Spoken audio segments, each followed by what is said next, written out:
Getting shaken up real quick right now. Yeah, I don't know how they keep talking this other point guard over him. I don't see it. Yeah, that's crazy. Baking and baking. Especially after this weekend. That's Jordan's guy though. Who? Which one? Talking about you talking about the other point guard in Fleming's? Yeah. Swish Cultures. We like Kingston. You already know who we like. Nice. You, Mr. Kingston. Swish Cultures. You already know we like. He showed that bounce this weekend too. Yep. I know we talked about the bounce. I see 30 and 11. Yeah, I see 30 and 11. I see 25 and 10. I see 40 and 7 on 50, 40 splits. That's what I see last month. Swish Cultures. Welcome to another episode. We're gonna let you guys trickle in a little bit. Good morning. Monday. Is it gloomy outside, or I just don't have the blinds open? I think it gloomy. Might be it's a little bit gloomy outside. Okay. All right. Big gloom dog outside. Okay. All right. What's up, everybody? Good morning. Welcome to another episode of Swish Cultures Live. We are back with another episode. How'd you guys this weekend and everybody go? How's your weekend? How was everybody's weekend? Yeah, it was solid. Good. Weekend's pretty solid. Nothing crazy. Yeah, I'm sad. We wait. Oh no! Quarterfinals. Yeah, the miracle run is over. It was a movie. It was a movie though. What was the overall record? 23 and 4. 23 and 4. Year one is kind of crazy. Quarterfinals. District champ, league champ. So we'll take it. Yeah, nah. You should feel good about it, bro. Year one. Yeah. No. I'm so used to getting when you get close to them. When you get one game away from the Final Four, I'm used to getting that deal closed. Yeah. You're not lying. You're not lying. But that's fair. That's the one thing as a coach though. You can't play. Yeah. It's a Dang. little different. What if you had a lesson that you learned in this year, and let's go highlight first and then lesson learned. What would you say that was with your coaching? The highlight was just coaching females. Yeah, I'm used to being in masculine locker rooms, masculine settings, and now I'm in a setting with a bunch of teenage girls dealing with everything that comes with that. So that was kind of the highlight, having a softer side, being intense, but still having a softer side.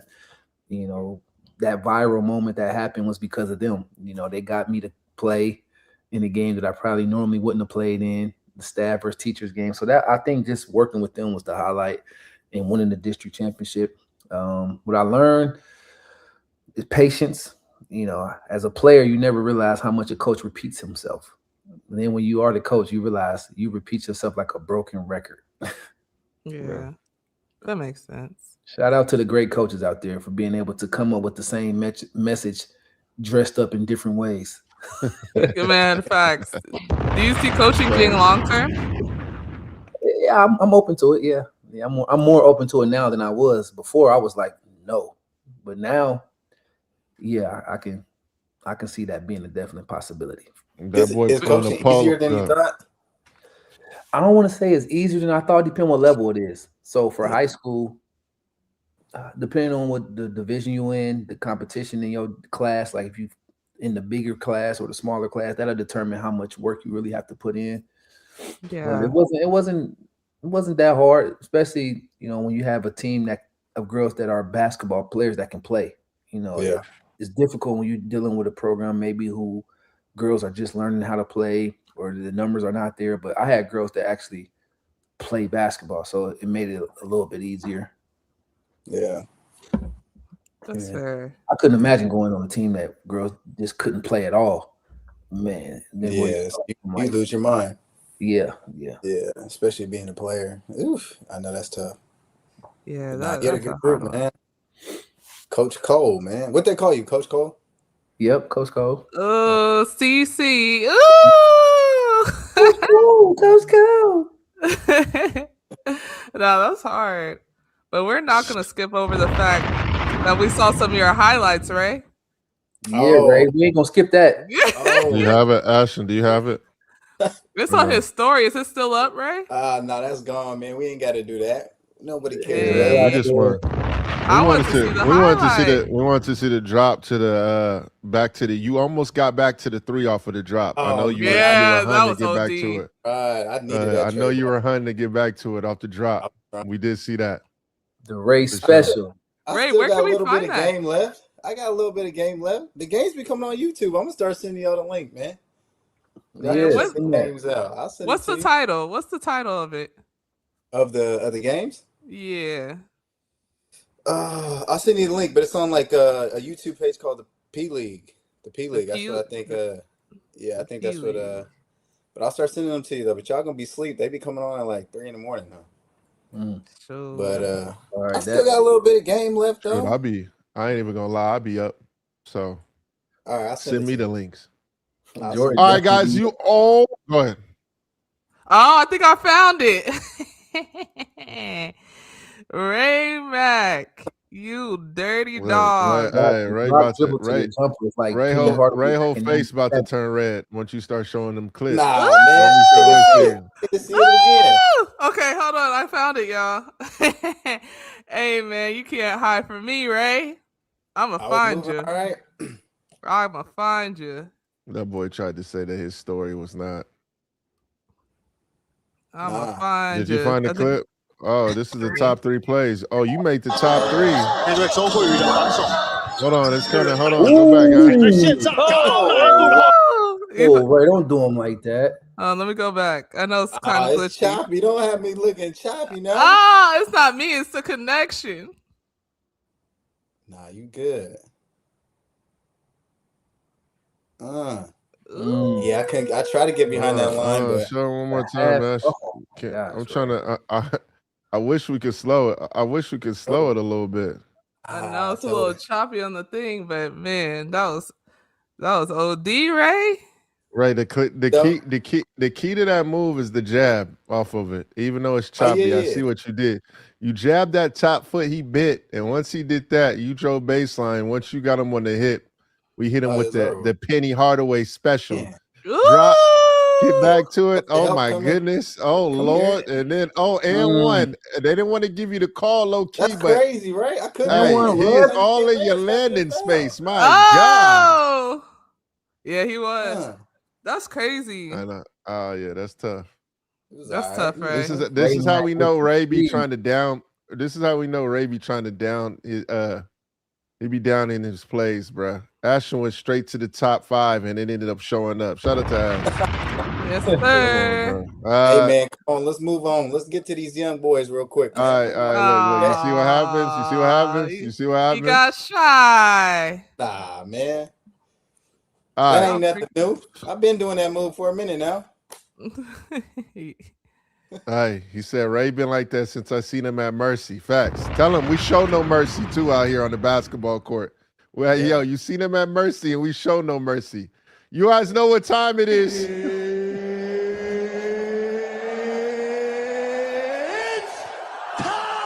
It's time for y'all to get up. It's time for you guys to get up. Welcome to another episode of Swish Cultures Live. Swish Cultures. We are back. We got Ray Mac. We get into the cheese like a Big Mac. Ashten, she's in the building. We also got the 2-time NBA champion Norris Cole. He's in the building. Ashten, go ahead and start us off, man. Go ahead and start us off. What's first topic? The first topic is our boy that we talk about before we even hopped on. We were like, he might be top 3. Darius Acuff Jr. This is a guy that we've been talking about for a minute now. Just seeing his performance is excellent. So we'd love to talk about him starting off with our March Madness topic. So go ahead, fellas. What do we like? First, Ashten, you got to start us off with the numbers. Always. Please. Start us off with what he did in some his last context few games. So I'll get you 37 points, 5 rebounds, 5 assists versus Oklahoma. Then they play against Ole Miss, 24 points, 5 rebounds, 7 assists.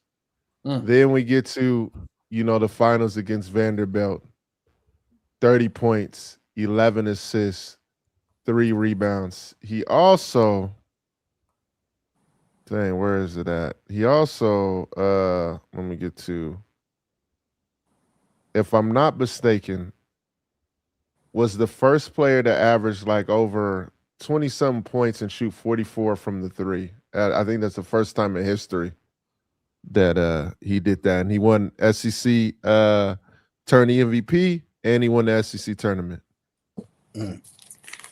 And freshman of the year and player of the year. Yeah, freshman of the year and player of the year. He did what you call a clean sweep. And really could fool around and get the national player of the year. Yeah, it's two of them. It's the Wooden and the Naismith. Which one is? Can he win both, or is he going to win one of them? Something. I know they're going to give Boozer one because obviously Duke. Yeah. And he gonna win the Cousy Award too. He gotta win the Cousy Award. Yeah, he gotta win the Cousy Award. Yeah, he's got to get something. Yeah. And that draft board right now, it changes every day. It's changing. Man, listen, it ain't no change. No point guard. No, I'm saying it's changing as we we get higher, higher, and higher, and higher. Can we get higher? Hey, that joint changing every single day in terms of the height. Hey, a shout out to all the homies that I told in the beginning. Hey, yo, I know y'all with some teams, homies. Hey, make sure you put Acuff on that board a little bit higher so you can have your chest out when you go into them rooms, them war rooms. You know what I'm saying? You go in there, hey, when you put the little suit on, sometimes you don't have no shirt underneath. That's what you got to come in. You know what I'm saying? That's what you got to do in the office sometimes. Yeah, have the chest out. If you got a little bit of taco meat, show the taco meat. You know what I'm saying? Hey, yo, that's what y'all do? No, that's definitely not what we do. But oh my God, that's your brother there. Yeah. But listen, he player of the year in the SEC, freshman year in the SEC tournament MVP, SEC champion, in the team where the SEC has the most teams in the NCAA. So by those standards, in the most valuable conference, he's the best player in that conference. A team that got 10 teams in the NCAA, he's the player of the year in that conference. So I don't want to see no draft board where he's not the number one point guard overall. Now I can see if you got AJ over him, because AJ is a different monster. But I don't want to see no guards over him. There's no guards over him. I don't care who they are. I'm excluding nobody. He's the top guard on the draft board to me, from what I've seen from a production standpoint. Clutch shot making, skill set, poise, leadership, and winning. When you put all that together and the spectacular, nobody has done it better. Yeah. I mean, Norris said it perfect. Like, he hit on all the intangibles, everything he's done and accomplished. I keep seeing a lot of people saying, "Oh, he's the best point guard or guard Calipari coached." I think the only difference where you're not hearing him as number one, and the difference between like a John Wall and Derrick Rose, is coming out of high school, it was like already stamped that those guys were going to be the number one pick. Mm-hmm. And I think a lot of people didn't see Acuff coming in having this type of season. And every step of the way, he's proven everybody wrong. The biggest thing that I like is, if you put him in an NBA game today right now, his game would translate. Like, physically, he's gifted. He can compete. He can play. He wants to take the big shots. He can control the team. He can shoot the ball, which is the main thing. And he can shoot the three at a high level. He can score on all levels. He can get to the basket. He can show you the bounce. He can play above the rim. He can play off the ball, on the ball, whatever you put him in any situation. I think his game translates. We talk about a lot of these young guys, like the potential that they have to be stars or whatever. He's somebody who, averaging 22 and 6 in the SEC. Physically, he's already gifted, and his game will translate given the right opportunity in the NBA. Where some of these other guys, I don't know. I'm not talking about AJ and DP, but I'm talking about some of these other point guards. I don't know if you give them the ball and put the ball in their hands day one next year, they can run a franchise. But this kid right here, I think he's the one who can do that for sure. for all the people, all the kids, all the basketball watchers out there, for watching these last 3 games, and I hope you guys, if you guys got a chance, if you can, rewatch the Vanderbilt game. The biggest key that really sticks with me with Acuff and this team is, number one, being the head of a snake, but on a team like this, meaning there's a lot of personalities on this team. Meaning you got DJ Wagner, who was number 1 at one time. You got Malik Thomas, who's a dog. You got Trayvon Brazil, who's a dog. You got Billy Richmond. And personalities, as you see in terms of teams, when all of them fall in line to a freshman and they're like, yo, we gonna stick beside you, dog. And how the rest of the group is playing, and then it's all improving everybody's stock now. Because Trayvon Brazil, has been through a lot over these last few years. And I'm hearing a lot more teams be like, hold on. Yo, he kind of baking. Like, we need to put him there. And then Billy Richmond, I'm hearing talks like, yo, we got to take him serious at the end of the first. Malik, another one. We got to take him serious in the first. Like, when you start winning, and in the head of the snake is doing it at a high level too, and it just starts trickling down to the group, and now everybody is just really looking like, yo, we got to take everybody serious. And now everybody eats. It's an old paid in full saying. Everybody eats, B. Everybody eats. And that's what's really happening. But the personalities. I saw DJ Wagner yesterday in that game really come to life. I seen Billy Richmond the game before that. I see Trey Brazil. I'm sorry if I'm butchering your last name, my boy.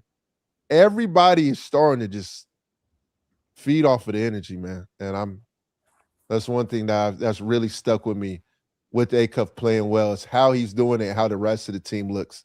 Because a lot of people are trying to take Acuff's credit away, like, yeah, he eating, but is the usage going to be there? Nah, he getting off the ball. He doing everything that all the people were questioning.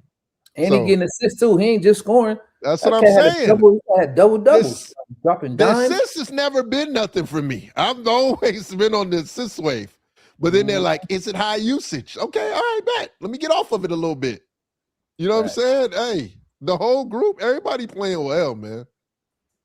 But the thing with him, you can't really find a knock anymore. What you saying, what you talking about, being the usage.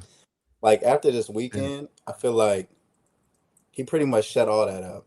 And if you still got questions and doubts, then you just really hating at that point. Because it wasn't really anything that if you didn't score enough, you're going to say he didn't score enough. If you passed it too much, you're going to say, he gave you everything you wanted. 30 and 11, 37 and 8, whatever it is. Come on now, and he won.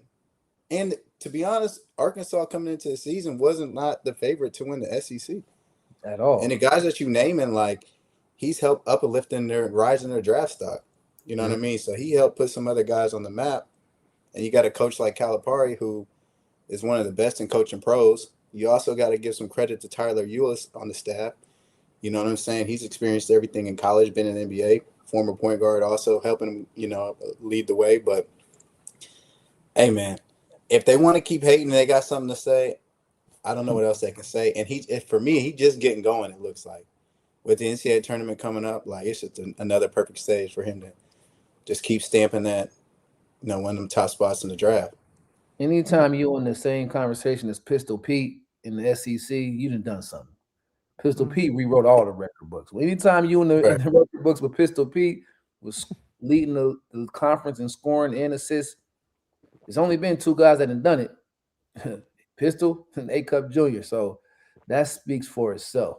So all he can do now is, if he leaves, I picked him as the sleeper pick. They not the favorite, but somebody asked me who would be my sleeper pick to win the national championship or get to the Final Four. That's unexpected. I said Arkansas.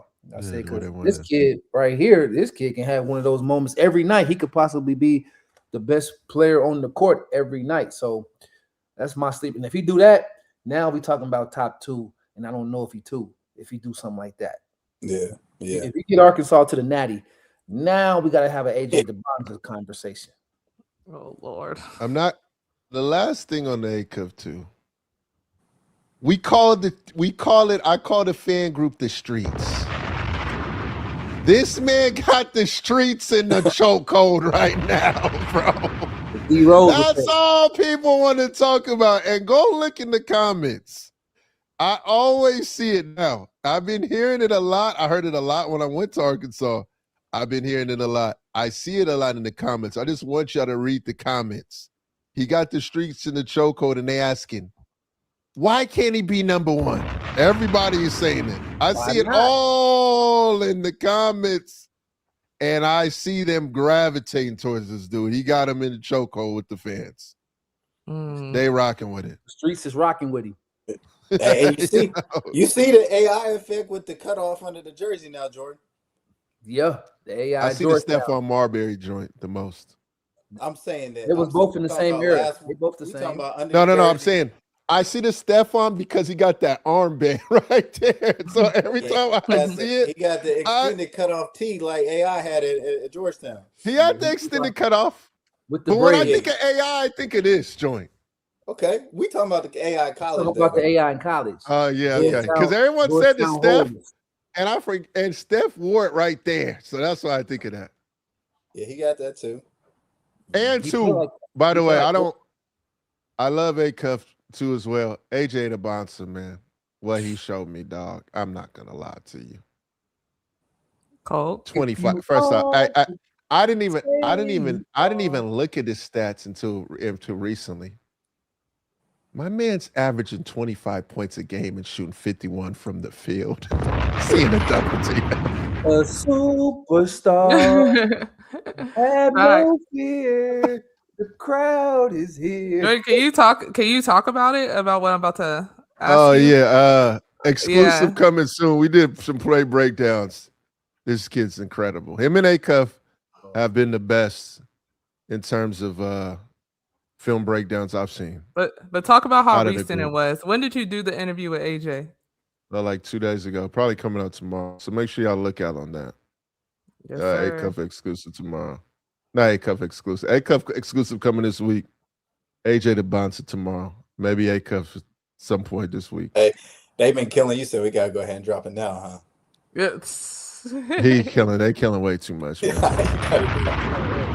Sometimes you can't wait. Sometimes the nuke can't wait. Drop the time is now.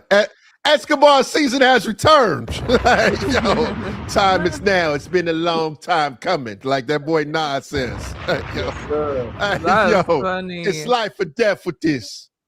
Hey, I'm just glad to see some Americans in that top 5, that top 10. You know what I mean? This is what we need. This is big time. Last couple draft picks. Been, no knock on the European side, but we need this. Shout out to Acuff from Detroit. The city needs someone like that. It's been a minute since they had I see he can be one of the top dogs. And this is good. This is good for the basketball world and for America for sure. You said this is good stuff. This is good stuff. Reminder. This is our game. This is our sport. Yeah. Speaking of, and the other day I was a little bit nervous because there's a kid by the name of Stefan over there from Slovenia. We'll talk about him more as we. Oh my God. Yo, I thought he was in this draft. I was like, thank God he's in next year's draft because that man is a serious problem. If y'all don't know, there's another Slovenian over there that is cold-blooded. That's coming. Mm-hmm. I'm telling you now. He gonna be next year draft. He might be. Woo-wee! That's all I'm gonna say. But we gotta show some love to our own while we can. Yeah, I know. As I said, I'm sorry. I just saw him. He had 30 and 8 yesterday in the EuroLeague joint. So I was like, thank God he's not over here in this draft. It's gonna be us this time. It's just us. Ash, can you go to the Duke real quick? I want to say something about Duke. 1 second before we go to the Duke. Just want to shout out to our YouTube. We are at 20 people on here. Little feats, but great reward. Appreciate for everyone that is hopping onto our YouTube. If you are not on our YouTube, please go over there now and watch and chat from there. Really appreciate the support on that end. Grow each day. We've learned a lot with these lives, man. It's a different audience. Shout out to my boy Jackson Defco, dog. Okay. He out there watching from the office, man. That's what we need, man. Yeah, shout out to Jackson, man. Hey, we've learned the live process, it take a little bit. Hey, but hey, appreciate everybody joining the live. 500 KR said Lewis Lovejoy, a sophomore from Michigan. OMG, look him up. Yeah, we know who that is. I know who Lewis Lovejoy is. Shout out to Cayden for stepping up. And yeah, do you have it? Oh, you changed. Okay, all right. Yeah, TJ. Thank you. You know what I want to do, man? Let's just run off this Duke situation. We've been talking about it a lot in this era, and the Boozers don't get enough credit for what they've done. But I'm not nervous to say this. In this era of hoops, in high school and college, those two have been some of the best winners I've ever seen. It might be the best winners I've ever seen in this era, because from 6th grade to 8th grade, they've never lost, right? They won all the way single down. They won every award, won everything. And for the first time ever, when we get to high school, from 9th, 10th, 11th, 12th, they've won EYBL Peach Jam every single year. Every single year. Then we get to Duke. Hold on. Don't forget about the state championships in Florida too. I mean, that's automatic. I mean, yeah, we already know that came with it. I'm sorry about that. All right, I'm glad you Norris said, hold the freak up. I'm glad you corrected me, Norris. Back National Gatorade Player of the Year. Hold up. Exactly. I'm glad you said that. Like, honestly, in terms of their resume, TJ, I do agree with this. From in this era, in terms of high school and college, they have had the best resume I have seen, especially going into the freshman year. And then now they win the conference tournament. You see what they're doing at Duke. And then the last thing I really want to do is start off with Cayden Boozer. Before I get to Cameron Boozer, Cayden, I got to show you a lot of love, man. You've been quiet. You've had so much ridicule for you going to Duke and people saying you can't do this, you can't do that. You go in back-to-back games with 2 players go down. 16 points in both of them, make some big plays. They win both games, and then y'all win the conference tournament. God, I know it feels good to shut people up, dog. And the way you doing it, you let your game do the talking. I got to show you so much love, Cayden, man, because we always we do talk about Cam a lot, which is warranted, because what Cam has done. But for you, we got to give you your flowers too, gang. And every time I see you, USA down, Olympia and all that, you make big-time plays. You do a lot of stuff right, and you don't get enough credit. So I want to show you a lot of love, Cayden. Cameron Boozer, the next one. Big dog. Big dog. Big dog. Hey, I'm not looking past your stats, my dog. Hey, sometimes you look past the stats. The stats tell a lot. And I've never seen you have a bad game. Even if it's a bad game, I look at the stats and it's, wow, that's what it looked like every time. Just being honest. Cam, what you've done, man, all the way down to, man, hell of a player, dog. And I can't wait to see you get drafted, because I know what's going to happen when you get there. It's going to be the same, and they're going to be like, yo, why is he cooking so much? I mean, nothing's never changed. It never changed. Never changed. So I just want to. Yeah. I've never seen a resume like this in modern Thank you, Rich Homie Insta. Like you know how we heard of like Lou Alcindor back in the day, how they said he was the #1 prospect, ever. Even he won every game in high school and all of that. This is what the Boozer twins remind me of in the modern day. Never lose, always MVP. Whatever team they go to, their team is USA unders. Whatever team they play on, they just smash everybody. And if he finishes, if Duke wins the national championship, this is going to be the most decorated basketball amateur player we've ever seen. Mm-hmm. Since our lifetime. Like I said, Lou Alcindor did it back in the day, UCLA. But we've never in the modern day seen a player dominate high school from an individual and team aspect. We've seen individual dominance. Never seen a guy be dominant individually and their teams dominate from 6th grade freshman year, like that's like not even a real thing. That don't even sound real. Yep. No, it doesn't. It doesn't. And with two of top their division, he ain't playing the bottom division. Two of their big dogs went down with injuries. Patrick and Caleb Foster both went down, and they still won it and didn't blink. Like those are two big time rotational players. They went in there, slapped up a couple people, and then kept it pushing. Yeah, I'm just like, bro. And regardless, I know some hecklers gonna be in here like they didn't win a natty. I don't care. From what I've seen, from now all the way down, I haven't seen anything like those two, dog, in terms of winning. I haven't, especially in this era. They have won. I ain't never seen someone win from 6th grade all the way down and just dominate. Now, I've never seen a group win Peach Jam all the way down in all 4 years. That's insane. I think you got them winning it. They forget Cayden is a top recruit too. He was a top 20 recruit. Like I know his brother gets a lot of credit, which he should, but I think people be sleeping on Cayden. Like for sure, he's a top 20 ESPN recruit. He's not like a throw-in. Like he's a top 20 recruit. Like so. He's like that too. If he, any other position, any other opportunity, he might have 16 every night if he was on a different team. So I think people sleep on that part. Yeah, that's they do. Crazy. I agree. Yeah, I agree with that. Yeah, that's insane. Quick little fun fact. Well, I don't want to, not fun, but quick little fact about them. Their older brother Carmani. Did you guys hear about that? He has severe sickle cell, and they saved his brother. They saved their older brother. Yeah.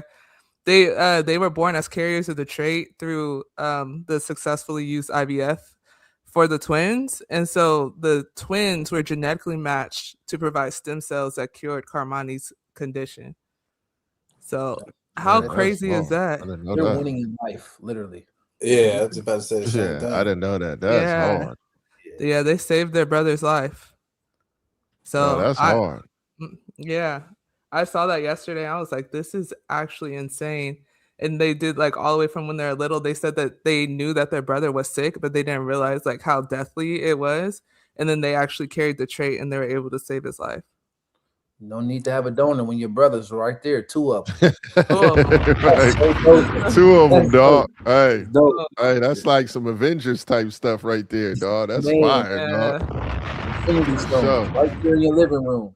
Shout out Nick Kamina too, by the way, TJ. Yeah, Nick Kamina, man, out here in Harvard Westlake, man, stepped up big time too with the squad too as well, man. Shout out to Nick Kamina, one of the homies, man, out near Harvard Westlake. Oh, speaking of the freshmen though, bro, we ain't talked about how they all averaging 20 like that's light. You know how hard it is to average 20, especially in college. Easy. I know the 3 has changed a lot in this game, but bro, it's packed. The defense is crazy. It is very hard to score the ball like that in college, man. Yeah. Do you know how hard it is to be a freshman in college now that you have the transfer portal? We ain't seen. I haven't seen this in a while. Right. Like I told you, AJ, the numbers he's doing, I haven't seen since like Mike Beasley since a freshman. I haven't seen a freshman point guard come in and average 22 and 6, and I ain't seen no freshman big man like that get 22 and 10. So, yeah, and they're on good teams with other pros too. It ain't like they're on some only guy on the team type of thing. So, they're good. It's going to translate. Acuff remind me of like Trae Young at Oklahoma, except bigger. You know, he's bigger, more efficient. Because Trae Young was putting them crazy numbers back then too. That draft class, matter of fact, this draft class remind me of that Trae Young. It is 2018. Brunson 2018, like that draft class is. This draft class reminds me. They have hell of shoes to fill though. Yeah, they do. They have hella shoes to fill because there's a man by the name of Shai Gilgeous-Alexander who's also in that class as well. Taught that class. And Luka the Don. And Luka the Don is crazy. That is crazy. Yeah. And Jalen Brunson was in the 30s. God. That's crazy. Hey, yo, that's like the toughest class to catch in this era. Who's I'm not going to lie to you. Because Luka and Trae wasn't number 1. DeAndre Ayton was number 1 in that class. Yeah. 2, and then Michael Porter went 17 in there because he has the back injury. Yeah. Wait, who's number 2? That's a tough class. 2 was Marvin Bagley. Marvin Bagley, then Luka and Trey. Luka, then Triple J, Jaren Jackson. Then it was Trey. Yeah, 5. Yeah, there you go. They made that then they trade. swapped picked. Yep. They swapped the picks with the first round in there for the Luka to Don. John Shire, 4 years, 3 ACC tournament titles, 2 ACC regular titles, 1 Final Four for now, 67-6 in the last 2 years. Man, yeah, shout out to that. Can't lie to you. You got the blueprint straight from Coach K. Yeah, that's what I said. It's the Duke stuff is it's solidified game. It ain't never gonna die. Tell me something. How was Duke able to continue to recruit and stay elite, but North Carolina can't do it? I'm confused about that. How is the separate? What happened? Is it the coaching? Is it the staff? Is it the school? Like, how is it? Because they used to be, they both was elite. Like, if you was in North Carolina, if you was a top recruit, you had to choose a lot of times between North Carolina and Duke. Now it's not even a conversation. It's like Duke just gonna wipe North Carolina getting leftovers. Like, how did that happen? Because they all got money, they all got resources. Like, how? I would say the first one has to be the prospects and the draft prospects first, because other than Caleb Wilson really rejuvenated the prospects wanting to go there. Because other than Kobe White, who else was drafted in the top 10 at North Carolina over the last 6 to 7 years, other than Kobe White? I don't think I can name one. But why though? Duke, why is that the case though? Why are the top prospects no longer going there? That's a good question. Once the boy, I think it used to be both of them top prospects from North Carolina. Yeah, that's crazy to me. I'm seeing guys in the transfer portal from North Carolina. I mean, like Norris is saying, growing up, it was either Duke or North Carolina. Like, that was it. Now it's the number 1 recruit might go to North Carolina or Duke. The number 3 one is right down the street at North Carolina. The number 7 one is at Duke. The number 9 one is right at North Carolina. Like, why is it such a disparity now? It's like not even a conversation anymore. Yeah, I mean, I think TJ said it the best too. The NIL. For some reason, that Duke blue. I know they ain't. I'm just saying, I don't know why they feel like the Duke joint getting drafted no matter what. I hear that every time on the Duke side. They be like, yeah, I'm willing to take less money because we're going to get drafted in the top 10. That's what I hear more of. They got the chance in the stand. That's why I asked you, when is the last time we've seen, other than Caleb Wilson, other than Kobe White, last time someone's gone top 10 for North Carolina? That's why we're trying to figure out why. Like, why are they going there? What is North Carolina doing wrong? They're doing something wrong. I don't know if it's the coaching staff. I don't know if it's the assistant. They're doing something wrong because they have the Jordan brand. They're in North Carolina, the state college, the biggest school in the state. So they are the school for as far as on the state side. Obviously, Duke is the private school side, but they're right down the street from each other. So you can't say it's the living environment or nothing like that. The city, whatever. It's like, how is it that there's such a disparity? Like, is it because Duke runs USA basketball now? Coach K, the Grant Hill, like what? Something happened to where North Carolina is not even in the conversation of top programs anymore compared to like Duke in Florida. I mean, I'm just gonna say the prospects. Look, let's just start with off the top, our heads. Paolo Banchero, Cooper Flagg, Boozer. I mean, we just we going over the last few years. It's insane what Duke's producing every single year. Every time. They got another one, Cameron Williams. It just like they got Deron Rippey. I don't know, bro. That's what I'm trying to say, dog. When I'm really thinking about it, of Roy Williams just not being there no more. That's what I'm saying. It's one of the things. Like, I think Roy Williams, that hurt them for sure. I think like the Shire, I think it just happened to be the transition period. Duke was still kind of, but then when Roy retired, North Carolina still wasn't at that standard as what we normally saw them. And then now you got kids just choosing to go to random other places instead of, I don't know.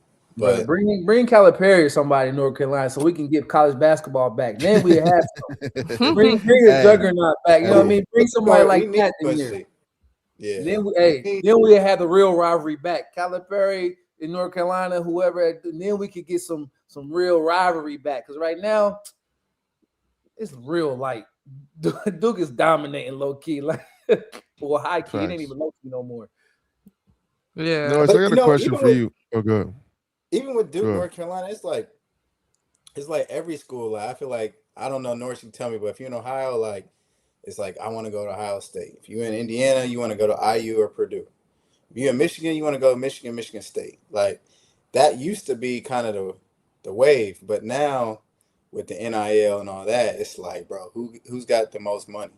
So if I'm the best kid in state, like, and if I'm from Illinois, I ain't going to Illinois no more. I'm not going to IU. Like, they going across the country. The best kid in California, he ain't going to UCLA anymore. He's going to all the way down to Texas somewhere. So, like, I think that whole thing has changed drastically from a lot of the top schools and just how all that recruiting used to go. But I think, like, with North Carolina, some of these big schools, when they had that coach who was like the focal point, the guy who made it popping for 10, 15 plus years, they ain't there no more. It just ain't hitting the same.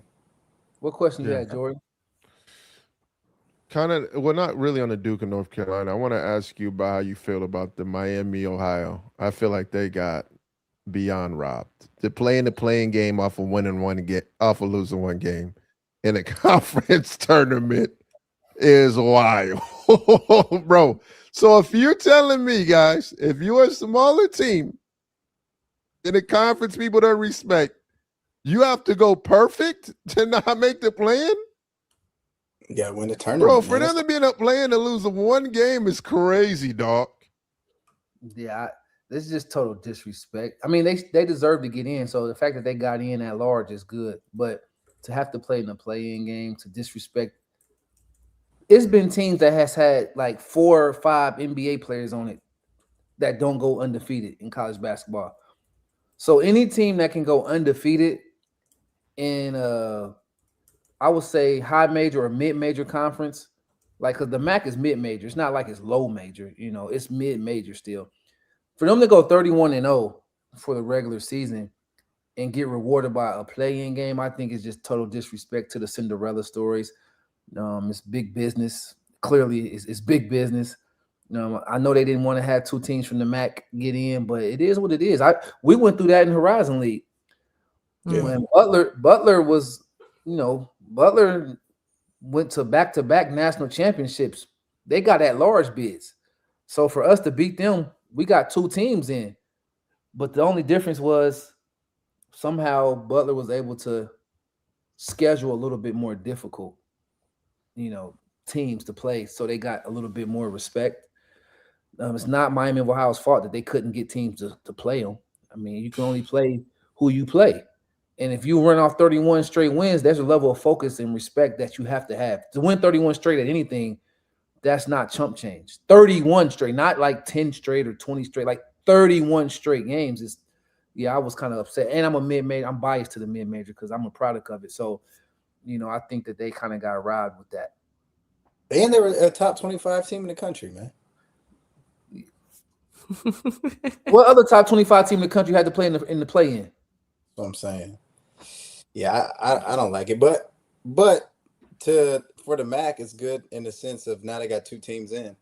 Now you got Akron and you got Miami, Ohio in the tournament, so you get 2 teams in. But yeah, putting them in the playing game, I don't like it, but I'm glad that they're there. Yeah, it's but crazy. It's messed up though. It's crazy though. And they got a hell of a game against SMU too. They didn't give them a game where I'm like, they gave them a crazy game to the point like if they lose that game, they're gonna be like, see, I told you they weren't supposed. Bro, that's a crazy game to give someone off the rip. Is that game? Man, shout out to the mid-majors. They trying to destroy Cinderella, but we still gonna keep our glass slippers on. We still Hey, that's a bar. I ain't even gonna lie. Ash, you got the March real quick? Do you got that bracket real quick? Just real quick. We'll show it in flashes here and there.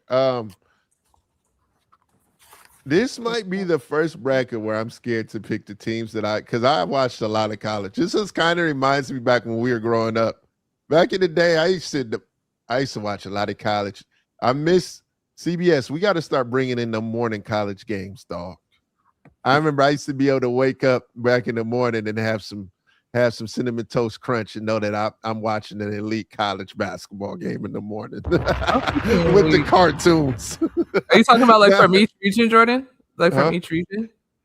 Don't do the region. Just do the full if you can, and just zoom in and out. I was gonna try to shout out our page, but I'll find the regular bracket. My badass, because it is more easier, so I can just look real quick instead of going through. Who got the East, the North, South, East, one? I mean the East. It's the one group that has UConn and all that. Like UConn. They had it was like they put all the coaches in. It was like Shire, Pitino, Izzo,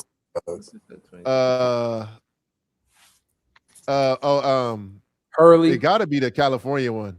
Yeah, Kansas is in it. It's that side. Yep. Yeah, that's the East. Can you zoom in a little bit, Ash? If you pinch your they set them up with that. I don't think it's gonna be that bad because they're gonna have to knock each other out. So I mean, it's not like you could just scroll up. Okay, yeah, it's this group. This group got the hardest one to me. Right here. You got Kansas, St. John's, Duke, Louisville. Who else? Can you go down a little bit more? Is that it? That just means the Sweet 16 Elite 8 is gonna be elite this year. Yeah. I feel like Arizona has a clear pathway, but I don't want to jinx them. Every year I've picked Arizona since Celine Stoudemire and Jason Gardner days. I'm scared to go on what Jordan goes for. Hey, I know. That's why I'm not trying to. Bro, I never forget. Jordan's the biggest jinx known to college basketball. I watched Deron Williams and D. Brown put out that Arizona team, and I was shook as a youngin. I don't know if that shows you how far back that was. When D. Brown and Deron Williams beat them, bro, my bracket was finished, and I'll never forget that. Arkansas, BYU. They don't have an easy one, though, because they got Arkansas and Wisconsin. But I'm saying, look at the top portion, though. I should go to the top portion. Yeah, they first couple rounds, but I love these rounds for them. And I think after the second round, they're gonna have to play against a Wisconsin or Arkansas. Villanova's gonna be a tough game too. Shout out to Cayden Lewis. Jordan getting that call. Always. He getting that intel calls. What he's getting. Yeah. Yeah, shout out to Cal Baptist IE team. Yeah, it is. Chance, appreciate you, gang. My dog. Appreciate you, Brody. Always love, gang. How we feeling? Michigan, Texas Tech. Yeah, Iowa State in that. So Alabama. So they play all them threes and layups. I don't like do you hear about Alabama coaches, how they philosophy, bro? Nah. All threes and layups. College. That's the analytics, man. That's the NBA style. Man, listen. Hey, you know me. I'm a midi guy. How can you expect to win like that in college? All right, bro. That's that analytics, man. That's gonna be hey. You know how it's gonna be for us, Norris. We gonna be on that car ride home with the son, like, yeah, we ain't going there, gang. Right. They trying to take our mid-range away, guys. Hey, yo, guys. That would be my first question to coach. Hey, yo, listen, my man. How y'all feel about the mid-range? You know how you just ask a question and in your mind you already making a decision as they start talking? That's gonna be me. I didn't hear that, bro. We're more threes and layups. But let's go to the football game. I'm gonna be like, we don't have to go to the football game, so I gotta get back. That mid range, I hear you. Let's cut this one short. I won't be coming here. I appreciate all of this, though. Tell the football players I said hello. You're funny as hell. I'm out of here. You're funny as Hey, hell, yo. Norris. Oh Son, my facts. Bro, God, what? bro. Absolutely not. Absolutely. Yeah, Yo. what do you mean break? Are you trying to play? What's the breaking news, gang? Hey, shout out to Chance in the chat. Yeah, I said shout out Chance, man, the homie. Hey, what do you with mean? this tournament, who's gonna be the star of the tournament? Who's gonna be the star of this tournament, though? I'm saying Bulls and Acuff. Yeah, well, that's what I'm saying. I'm not going against Bulls until I see him lose. Until I see him underperform, I'm not going against him. I'm going. You already know where I'm going with. I went to AP for 200K. I'm with the AP for 200K. They told me that frost, rainbow face. If that guy fell off, ain't no way, and I'm going Acuff too, baby. Yeah. Hold on, let me see BYU. Yeah. You already know. BYU's route. BYU, who they gotta play? Hey, yo. That's who I'm going. They trying to bring my dog Aiden Holloway down? Damn. That's my guy. Where at? That shouldn't even be something to talk about anymore, gang. What's wrong? I thought they could do that in college now. That's what I'm saying. They can do it everywhere else. I thought you about to give me something crazy. No, they get tested in college, y'all. Oh, still? No, he got arrested, dog. Oh, come on, Alabama, police. It's illegal in Alabama. It is? I'm pretty sure. I'm saying, come on, police. Jordan. Hey, yo, Jordan. Then we gotta go report this stuff, man. Gotta start sweeping some stuff under the rug, dog. Chance wants to know any upsets, or is this the Cinderella era? Or is the Cinderella era over? No, it ain't over. Be over, but it ain't happening. It's always an upset, and that's what I'm terrified of, because I don't know which one it is in this bracket. Chance, let me know if you know, because a lot of teams I like in here. I don't know who the upset guy is. You know who I had at first? If UCLA was healthy, even though Mick Cronin has made me mad a lot over these last few years, a lot. The way Donovan Dent's been playing in the group, I had them kind of passing UConn. But now they've hurt. They're really hurt. And I don't know if Donovan Dent's going to be fully healthy. I don't know. I had them making a run because they've done this before when Juzang and all them were there. I had them there. I don't know, man. This group is going to be hard. I feel like we should fill out a bracket. Yeah, let's do it. We should all do it. All of us should fill out a bracket. We should all fill out a bracket, man, and put it in a little tournament joint. We should do one with the chat too. We'll figure that out. We need to figure out how to do that. We'll do that with the chat. We'll start putting everyone. Chance, you got to be in there too, dog. Yeah. The games start what day? Tuesday or Thursday? Wednesday? Well, they actually start on Tuesday. No. I think they start the play-in start tomorrow, right? Yeah, so we gotta do that now. Or I know a couple people is going. Look, mom's trying to be PR. Man, I don't want him to get in trouble before the tournament is what I'm saying. That's what I'm saying. I'm not trying to get the man. Do not forget about the Discord. Swish bracket winner for $100. We're not gambling now. We not. No, he's saying winner gets 100. He said winner get 100. Yeah, okay. Yeah, that's what he's saying. Ooh. Look, he said, "Oh, okay, look." Yeah, he not gambling. Look, he leaned back. He said, "Oh, all right." yeah, right. He's talking about winner get 100. Right. Do not forget. Yeah, TJ, we got to do that. The Discord. I appreciate that. We need to make sure we set up the Discord and make it to where you guys can go on. We do have the Discord. I feel like let me get the link. At the Discord. I don't. The Discord. Yeah, let me get the link to that. It's right here. It says follow everywhere. Discord. Tap in with the Nightbot if you guys can. Our little AI thingy. Man, I'm heated, bro. About that. About what? News. Oh, about Aiden getting in trouble right before the tournament. Damn. It's like the worst time ever. He had to have been driving, and it was like in his car or something. He got pulled over. That's the only way. TCU's been a tough matchup in the Big 12 too. Shout out to Coach Jamie Dixon. St. John's is a scary team for me too, guys. Yeah. St. John's is scary, dog. They got a lot of. They just won the Big East, right?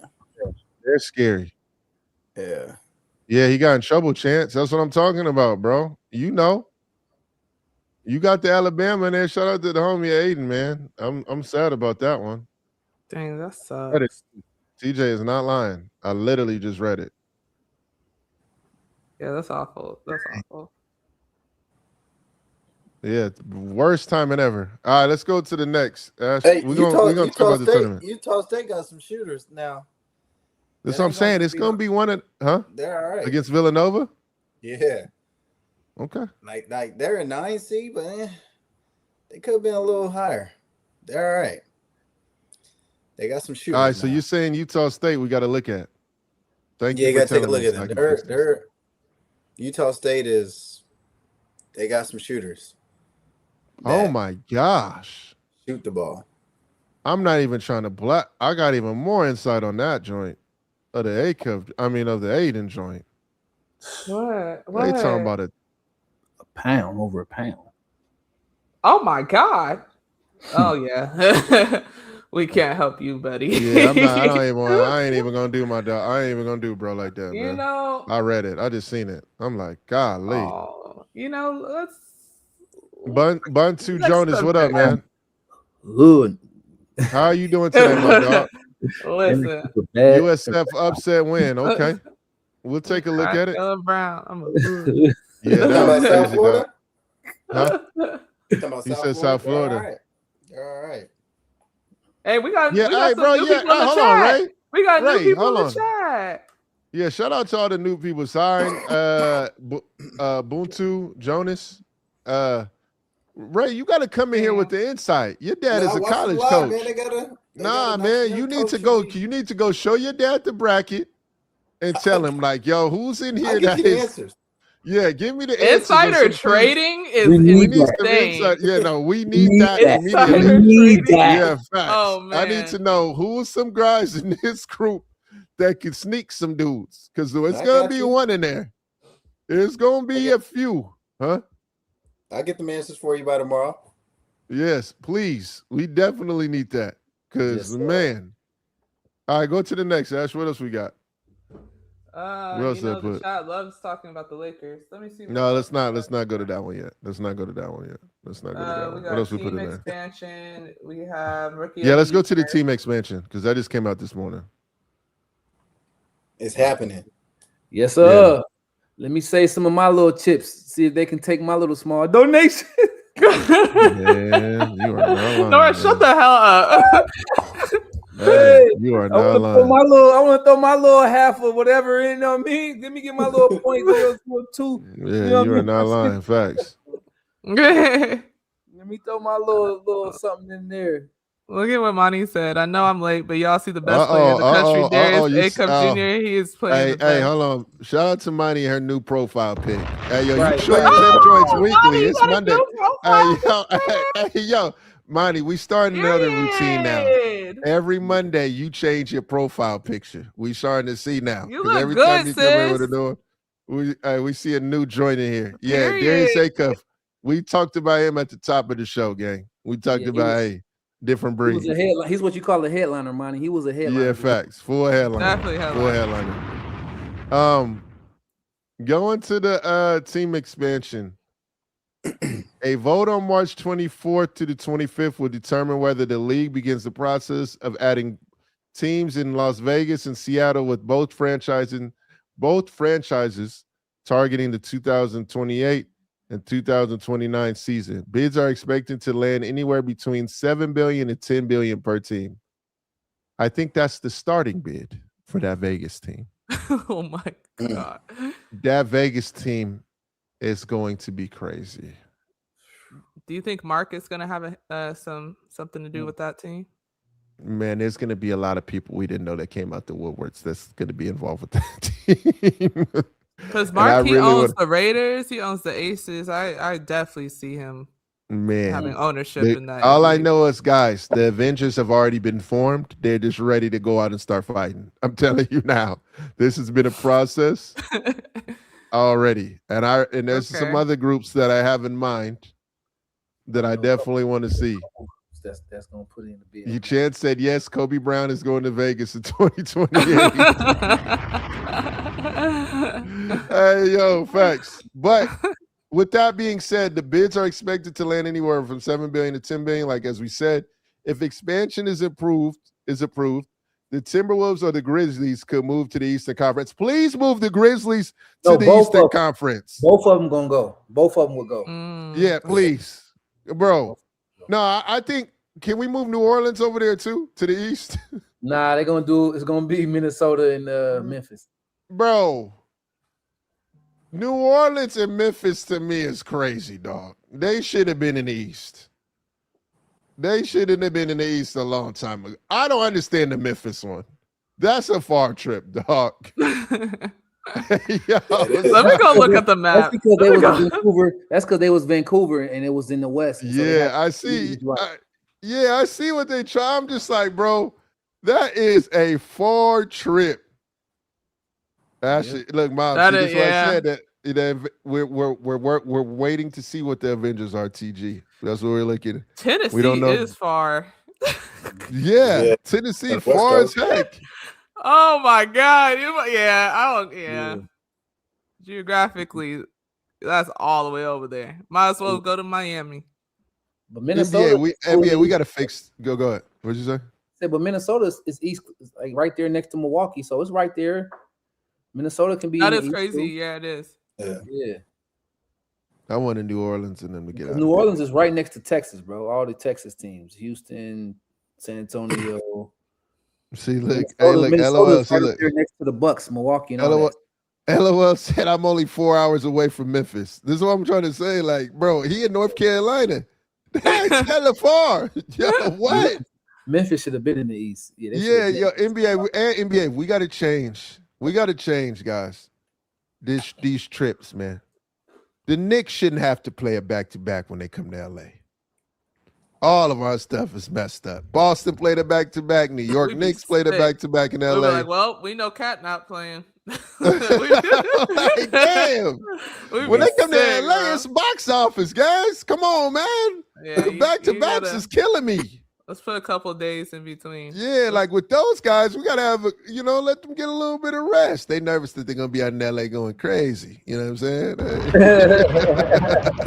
But let's give them a little rest. They're going to be at Delilah's. Nice guys. Most teams, when they got that trip to LA, though, and they got the back-to-back, most teams come a day and a half in advance early anyway. It's not like they showing up the day before. True. They showing up, so they're going to get their time. They're going to get their time. Yeah, that's true. They are going to get their time. You best to believe me. Oh, man. I would say LA is better than Miami, though. Nah. I don't know. Listen.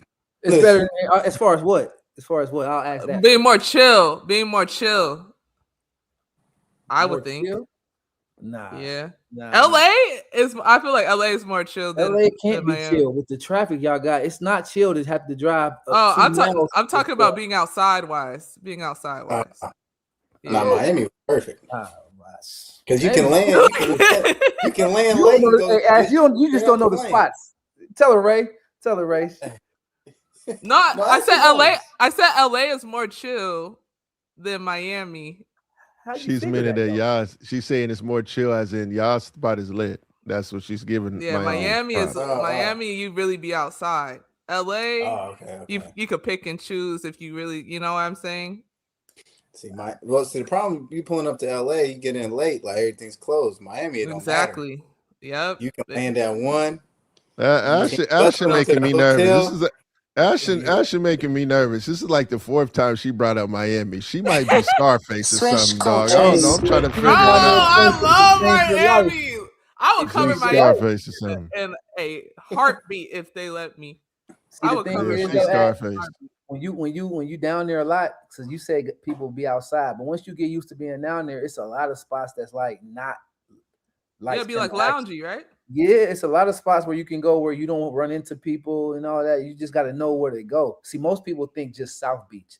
That's what outsiders think. But when you're a local, when you're from there, you don't even hardly be on South. There's so many other spots that you can go to that where you're not running into everybody. Is so low key. So yeah. If you need an education, I educate you. Hey, Swish Cultures live in Miami, South Beach. I will be the first one to sign up. Let me tell you, we might have to do that. We might have to do that. There should be no All-Star game. When's the All-Star game going to go to Miami? Oh yeah, we need that bad. The league been running from that. The league has been running from that. That's what they need to do. Yeah, because LA wasn't it. LA wasn't it. Nah, it wasn't. It's too much traffic in LA, bro. It's not as nice as LA is. It's way too much traffic. Yeah, LA wasn't it. But we got to figure out how to team up with the Miami Heat and do like a live, like alt stream or something. Ashton over here. She's so involved in Miami. Get back, it's insane. It's insane. She talking about doing a sponsor. So you guys, no. I'm saying you guys don't think we could go and do like a live analyst type thing with the Miami Heat? I haven't. This is Ashton. This is Ashton. This is Ashton. This is what Ashton. This is Ashton right here, bro. We about to show Ashton. This is Ashton. Look, this is Ashton, bro. Look, look, Harry Milan. Look, having the conversation about going to Miami. I literally had the best time in Miami. I can't lie, bro. to you. This is getting out of. It's getting out of here. We talking way too much about Miami. We went from expansions to Miami. Joy, you keep running from it. You need to go ahead and get up out of LA. You act like you scared to leave LA. Dog. Hey, you institutionalized down in LA. They got you scared to leave. Yeah. Hey. Yeah. He ain't gonna leave. He got out the IE. Now he in the city now. He'll go to New York. He'll go to New York. We need to get him down there in South Florida, change his life. He might up and just be like, you know what? I'm changing stations. Man, nah, I heard. He would go to New York, I think, for sure. Yeah. Man, let me tell you something, Az. Let me give you a lesson. Florida's economy and population has increased, and guess what? Like 15% of the increase comes from New York. People are moving from New York down. No one's moving to New York. People are moving out of New York. Taxes and prices are too high. Yeah, right now. That is true. You know, Ashton, one thing about Norris, he's a Zillow wizard, dog. When it comes to them properties, Zillow wizard is crazy. Hey, they don't know Norris. Hey, that boy Norris be on them apps, gang. He be doing a lot of research over there, bro. Hey, not lying. Nah, real. Florida and Texas. Florida get the most out of New York, and then Texas get a lot out of California. Like, increase in population is like over the years has been increasing crazy in Florida and Texas, and coming from New York and coming from Cali. For sure. Yeah, that's fair.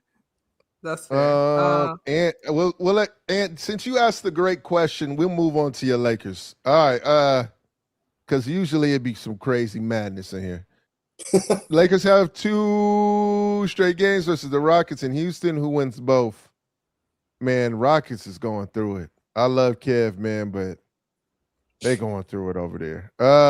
And Austin Reeves is hooping.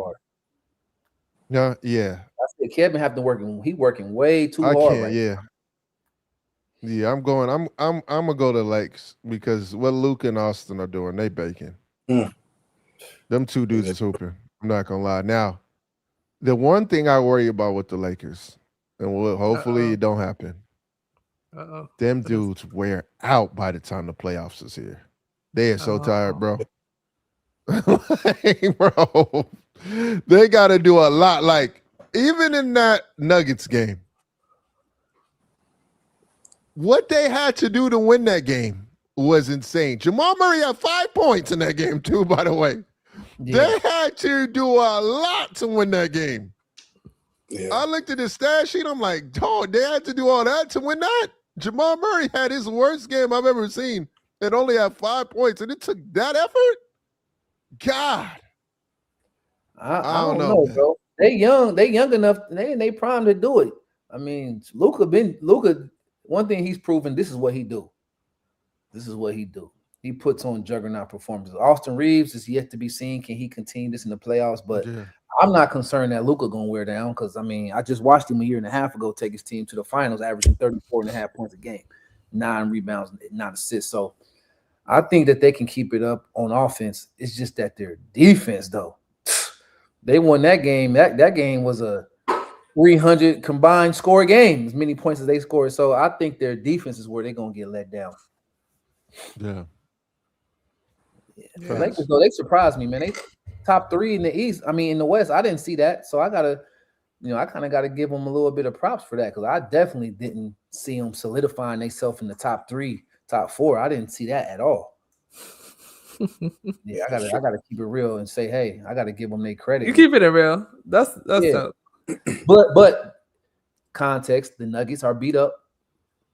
Joker. Yeah, that's what Anthony is saying. The Nuggets are and that Watson is out as well. Yeah. So the Nuggets, once the Nuggets get healthy, I think they can win it all possibly. But gotta give the Lakers credit where credit is due. And Bron is, contributing in other ways. He's being less ball dominant, which is allowing Austin Reeves to thrive, and he's making contributions in other areas. So they trying to figure it out.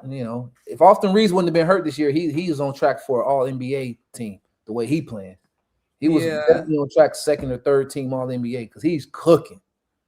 Yeah. Unc shot that on TikTok, said Lakers just try to outscore other teams. That doesn't work in the playoffs. Y'all being nice. And then he also said, what up, Ray Mac? Need to see you 1v1 versus Mike James. And then put the fire. Dang, golly. It's all on TikTok. Unc shot that, said that. How'd that get in there? Right. I don't know. I have no clue. He just threw that in there, didn't he? He said, might as well since I'm here. Let me just throw this. I thought he was about to say like one of them like Ballers Life players or something. This dude said Mike James. Y'all are gonna be in the trenches for sure. That game. He said there was a video and of them working out. Wait, was that our video? Huh? Were you working out with Mike James, Ray, on one of the videos that we shot? Yeah, in the twos? Yeah, I'm sure, probably, yeah. Yeah, I think it must have been the twos. Yeah, that's what he's talking about. Probably was. Man, those are some good days, man. We getting on now. It's crazy, dog. I know. I was thinking about it. I was like, Rondo, AD, Drew, and all them. If we said let's play 2-on-2 full court, they might laugh. I don't know. Now that I think about it, 2-on-2 full court kind of nuts. Like when we start thinking about it, like I can see why y'all like that. Facts. Yeah, and different. Everyone got their game off too. That's the one thing that I loved about the twos is like in the 5-on-5 and shout out to Mike Penberthy, man. Shout out to homie Mike Penberthy for doing the twos. In 5-on-5, a lot of players end during the summer and be like, man, I ain't never coming to this run again. That dude's out here trying to treat me like I'm a scrub. I got no touches. But in the 2-on-2, you get your game off, bro. Because it's just you and your teammate. And you can't hide. Yeah, you can't run. And you gotta get a get a bucket. You gotta be able to get a stop. Facts. I'm all with the 2-on-2 full court joints. That mug was elite. Would you rather play 2-on-2 or ones? 1-on-1 full court is. I played 1-on-1 full court getting ready for the draft. Oh, that's disgusting. For the draft. I'm trying to talk about when Norris Cole won 2 championships. You still playing 1-on-1 full court? Now you playing twos. Now no, I'm saying off the 2 championships, right off, like after your second one. Oh yeah. I was, young money. I wanted all the smoke. I'll play anything, but now hibachi stove. I had to think about it. I had to. 2-on-2 full court is tough. 1-on-1 full court is very tough. I did that. Matter of fact, last year I played 1-on-1 full court against one of the young high school prospects who was about to go to college. And, I was helping him get ready, and he was helping me get ready for my season. And that was the last time I did that. But that wasn't like a whole workout. We just did it at the end, a couple points at the end. Man. But like the draft process, me and my training partners was doing it for like 1-on-1 full court extended parts of the workout was part of that. Like we'd shoot, we'd run. Then he like, all right, 1-on-1 to 7. All right, we'd shoot, we'd run. And then, all right, 1-on-1 to 3. All right, we'd shoot, we'd run. All right, 1-on-1 full court to 5. Like it was like that. Yeah, that got you ready. I feel like now they don't do that no more, man. No, they don't. I feel like in the pre-draft stuff, them workouts a little different. And Jay, you could tell us because you be in there. They ain't doing that. They ain't playing no one-on-one full court hardly. I missed the old joints. Different era. I don't know if you can get kids to play 2-on-2 full court anymore. Man, that helps your game. Right. Pat Riley picked the ball in my workout in Miami. He picked the ball up and walked all the way down to the other free throw line. Said, "We playing one-on-one from here. Me and Chandler Parsons, me and Cayden Lucas." And I forget who the other guy was in the workout, but it was like 4 of us in the workout. We was one-on-one at the top of the key, one-on-one half court, and then Pat Riley blew the big whistle and said, "We one-on-one from here, from the following free throw line, full court." He said, "And we picking up. If you're not picking up there, you already off. Defense off. If you're not picking up there, defense off. Next guy on." So you had to pick up. I was like, I said, "You speaking my language." When he said that, people was like, Dang. I was like, I looked at Cole, I said, "You speaking my language. Let's go." Like, what you talking about? That ain't nothing. All right, how was the Miami Heat run? Y'all had to do the Heat run after that? So when we did the workout, we did the run. They changed it up, but when I was there, I think we did the run before we did all that. I think they tired us out before we played. If I did the Miami Heat run before the ones full court? Yeah. Tell them what the Miami Heat run is. What is that? Well, George, which one you talking about? Because we have an Indian run that we do. And Let's talk about both because I know both of them. I knew it was one of them. Please tell us both. Yeah, so the Indian run is when you run around the court like this for a certain amount of time. And you got to keep up. The last guy got to go past the front guy, and you run laps. Coach, you got to sprint all the way up in the front of the dude, and then the next group. But not like this. I've never had this before. Yeah, just like this. I've never seen that. I know the regular running one, but the hands up is crazy. And Ashten, it's pre-draft, so we sprinting all the way up. Everybody is sprinting crazy. They trying to move themselves. Yep. And then sometimes they make you do the conditioning test where they make you run like 5 sets of 10s. So 1, 2, 3, 4, 5, 7, 8, 9, 10. You do that like 5 times. Excuse me? Sometimes they switch it up, but like that's the conditioning test you have to do when you're on the team. You know, at least when we was there, you had to do 5 sets of 10, and each one you had to do within a minute. You know, so you get in prime time shape. So yeah, they test you. And sometimes they do it before the workout. Sometimes they do it at the end of the workout, depending on which day you're working out. And if you're a guard group or a big group, they mix it up. But yeah, we had that workout. We did a lot of running and then played. Yeah. Oh, okay. Don't y'all got to have to check your body fat and your weight and all that too throughout the season? It ain't throughout the season. Every Friday or you do it the first day after every road trip. Yeah. Yeah, that's different. Weight and body fat every week. Every week they checking that weight and body fat. Yeah, and they do it old school with the pincers too. With the pinchers. Yeah. I know what you're talking about. You know, it's a lot of ways to do it now without doing it that way. They still, Bill Ferran, when I was there, shout out to Bill Ferran. He would do it with the pinch, pinch your side, pinch your tricep, your bicep, your quad, pinch your quad, pinch your upper back. He used to do all that and then come up with the number. All right, Norris, you're at 5% body fat, elite, very consistent. I was like, Bill, mine don't change. It ain't changed for like 6 months. Can I just skip this time? Oh no, Norris, no, we got to do it just in case. We got to keep up. Like, Bill, it's the same as last week, man. It's still 5%. It's not gonna go up. It's not gonna go up. I promise you. And he's like, yeah, you're right, but we got to check. Give me your tricep. Give me your delta. He said, I don't want to hear none of that. I don't want to hear none of that. Everybody's asking you, Norris, who, if you were the Heat GM and you had the first pick, see, look, he trying to Peterson or Acuff, who you taking? Yeah, them dudes who trying to. Go ahead, Norris. You could, I'll give you all these questions. Trying to put you in a blender really quick, Norris. They want to put you in a blender. They not putting me in no blender. No, go ahead. That's what I said. We're gonna let you answer these. I'm going with the kid from East Detroit. I'm going with Acuff. Acuff, Tyler Hero, Bam out of Bayou and Ware. That's gonna be my future. That's it. Acuff, Okay. Tyler Hero, Ware, and bam, my starting four. And I had to figure out who's gonna be the fifth one in that line, Norman Powell, or whoever we keep. But that's it. I got my point guard for the future. I got my all-star wing. I got Bam, who just scored 83, and I got my center for the future in Khalil Ware. That's what I'm going with. Without hesitation. I'm glad you ended with the last piece. Yeah, that's no, and I won't hesitate. I'm not going to even think about hesitating. They want to know from you, Ray. He said that Jordan's too scary. I'm going Acuff. number 2 behind AJ. I think I'm going with. If you the Heat though, they said if you want the Heat. the Heat, who you taking between them two? Acuff or DP? I would still take Acuff. Yeah, I like him. I think they need a point guard. I think he can come in, like I've been saying from the beginning of the episode. He's ready to come in right away, and he can help run a franchise. He can lead a franchise. He can be an all-star player.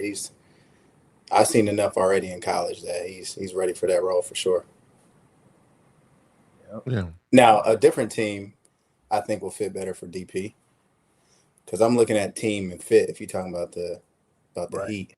But yeah, everything comes down to who gets these lottery balls and how this is gonna play out. Like if it's Utah, I would have said DP probably, because they already have young Keontae out there, and the other guard, what's that guard? The one who came from USC, I can't think of his name, but they already have like 2 young guards that's kind of doing really well. They can use another wing shooter scorer to go with those bigs they have out there in Utah. So that's when I would go with DP. Yeah. Even though I would still want to go with it depends on who gets the 1, 2, and 3. Yeah, we need the lottery balls to fall. Because, like what you saying is, if it's Utah, then it's gonna be whoever slotted for that team at that spot. That's the tough part about this draft. Because each week we can go back and say, I think AJ, I think him. Like if Sacramento happens to get the number 1 pick, I mean, low key they need a point guard. Every team's gonna pay for them not choosing a guy. If Indiana gets the number 1 pick, they don't need a point guard. They don't need a point guard. You're gonna wake up a giant by not picking any of these guys. Because I think the league is going to set it up to where each team gets what each team needs. I have a feeling. Yeah, because man, they're going to. They can't mess it up. Hey, you need it. Each team's going to need this piece that they're going to get. I know a lot of people got a lot to say about Darren Peterson. Don't let him fall. It's up. He won't fall. He's not going to fall. If he falls, it's up. When you say fall, and what does fall mean? Like, I'm about to say, because I think he's going to, I don't know what fall means. I think that some guys are going to go ahead of him, depending on where the draft balls are sliding. That's what I'm saying. All these dudes is getting motivated. Yeah. Caleb Wilson. AJ is going to be number 1 no matter Caleb what. Wilson, don't let him fall either. There's a lot of guys that are falling, like Alicia Keys. I keep on falling. Don't. Is DP falling because of everything with not playing and the whole thing and leaving the game early? Yeah, a lot of people are worried about I really can't wait for the medicals to come out on DP.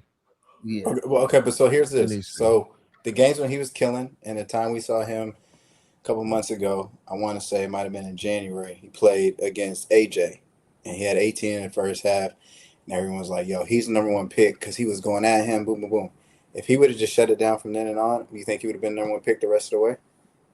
No. I can't, because AJ's doing too much. Doing too much. And head-to-head matchups. It was never. It was a little bit, but that was and people not giving AJ enough credit for what he's done leap-wise with average. Like, bro, he's taking a leap every year in terms of his offensive game.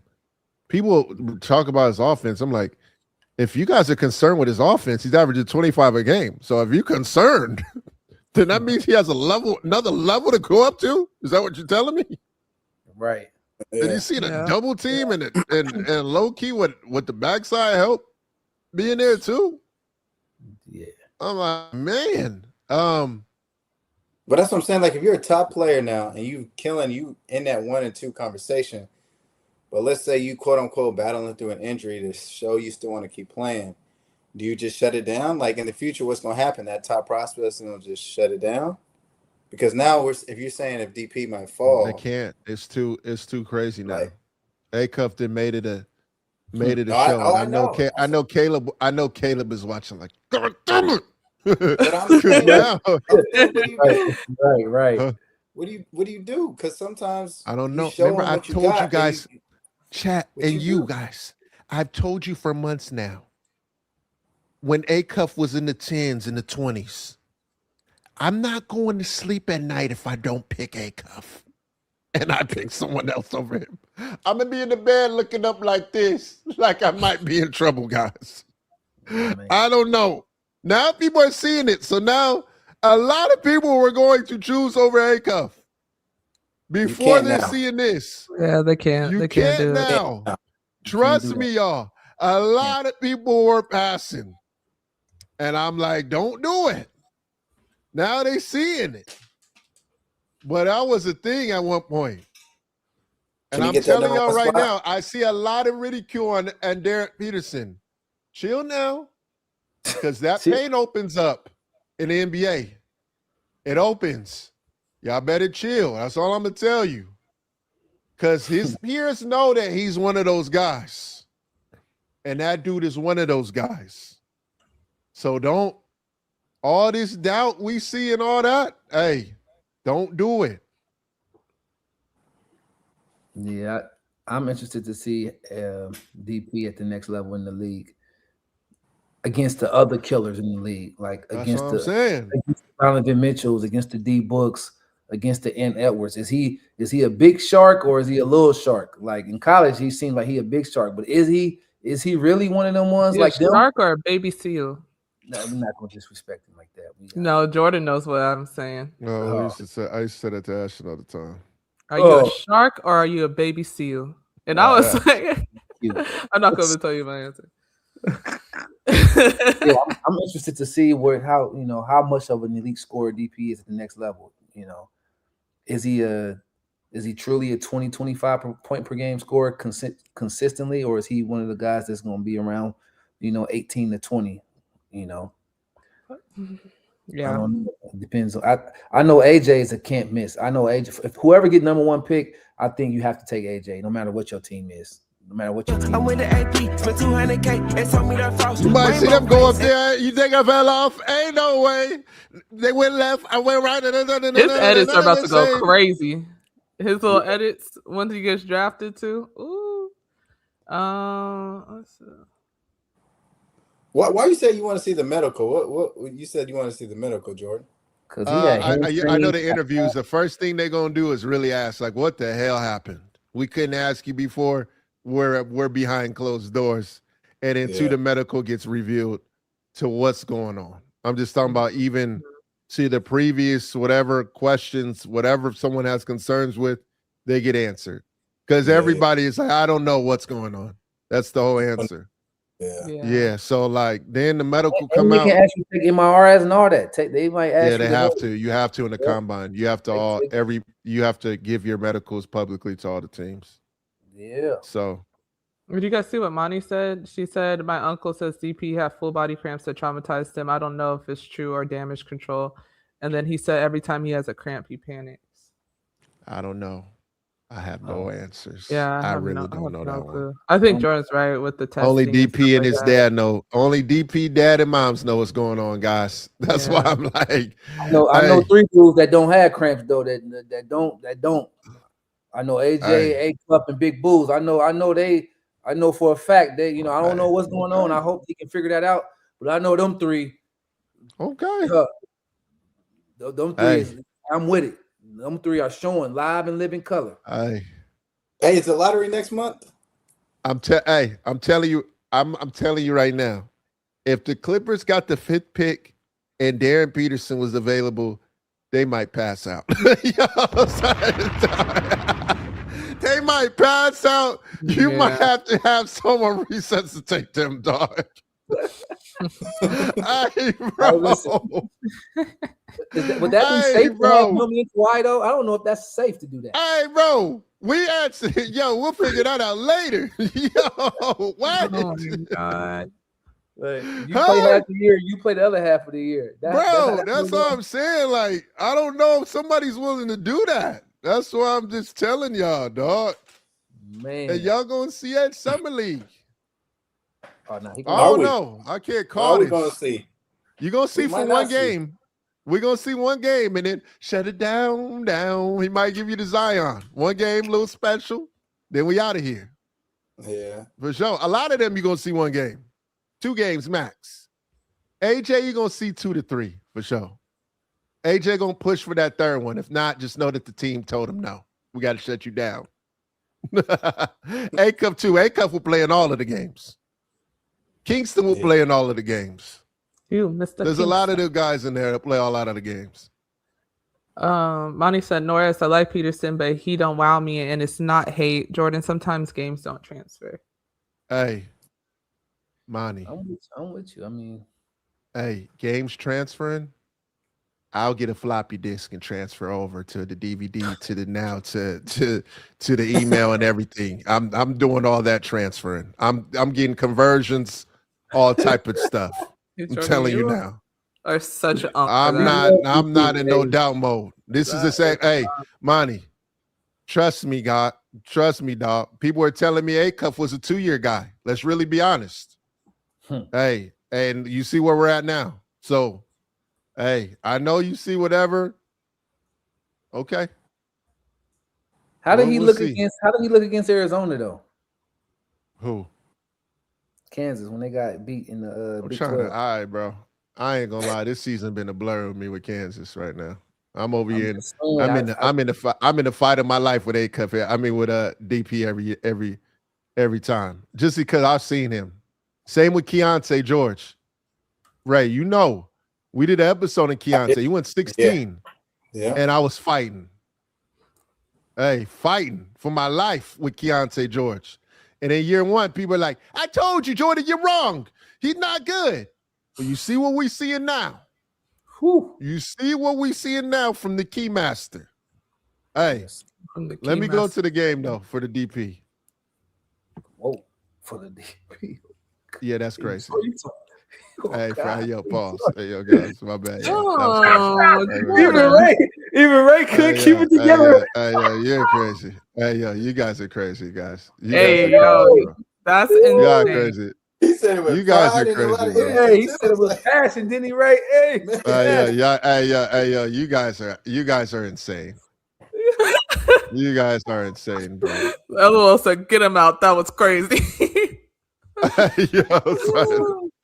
See, like he said, "Pause," and y'all too old for pausing. We didn't even pause. We tried to keep it together. Arizona, Darren Peterson had 24 points, 2 assists, 3 assists, 5 rebounds, 2 blocks.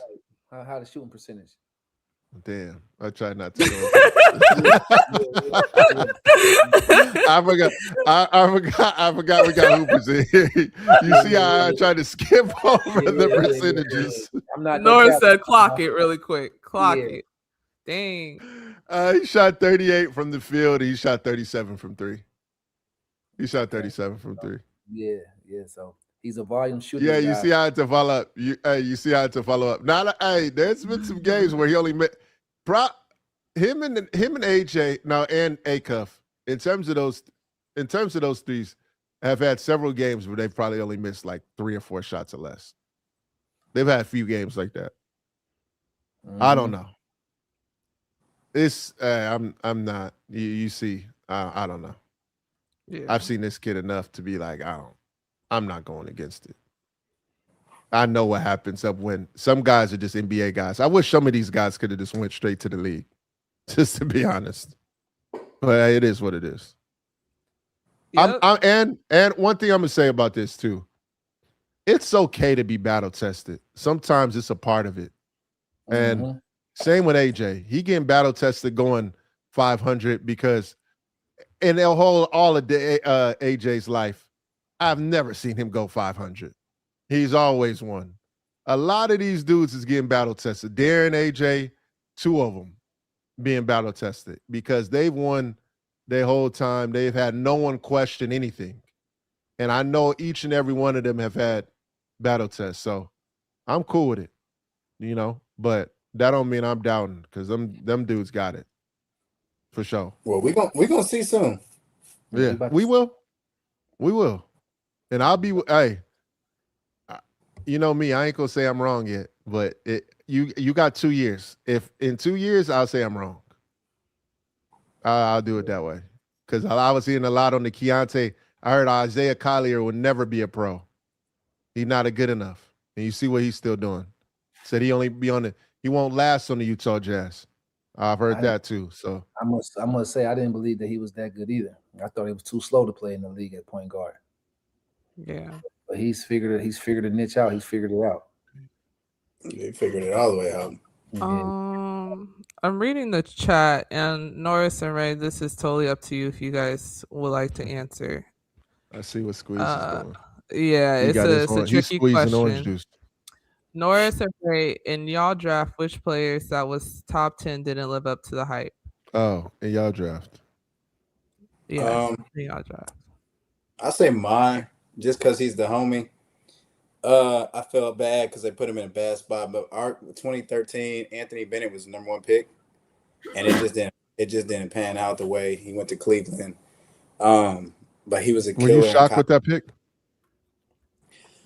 Yeah, I mean, I think everybody was kind of. I mean, it wasn't like I don't think he was planning on being the #1 pick, and then kind of got thrown into the fire, and it was a weird time in Cleveland. But yeah, he was the #1 pick in our class, and it just didn't pan out the way a normal #1 pick would have probably panned out. But I feel bad because the situation was just not set up for him. You know what I mean? So, what was the boards looking like for that? What did they have him slotted at 1? Like, it was like did you know like a few? Oh, so you didn't know because normally, especially draft day goes, you kind of already know who's going 1.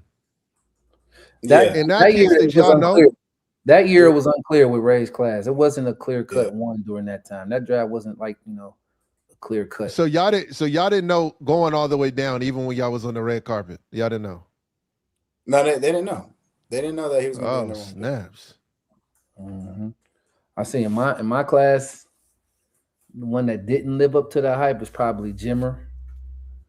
But he ended up having an awesome international career. He went out to China and tore it up. So, but yeah, as far as the NBA is concerned, I think Jimmer, I know he was a top 10. He was a lottery pick coming out of BYU. He had his own segment on SportsCenter every night. Every night he was lighting it up. So I would probably say Jimmer. But like I said, he went overseas and ended up having a stellar career. Ended up having his own shoe, breaking all type of records in the CBA out there in China. So yeah.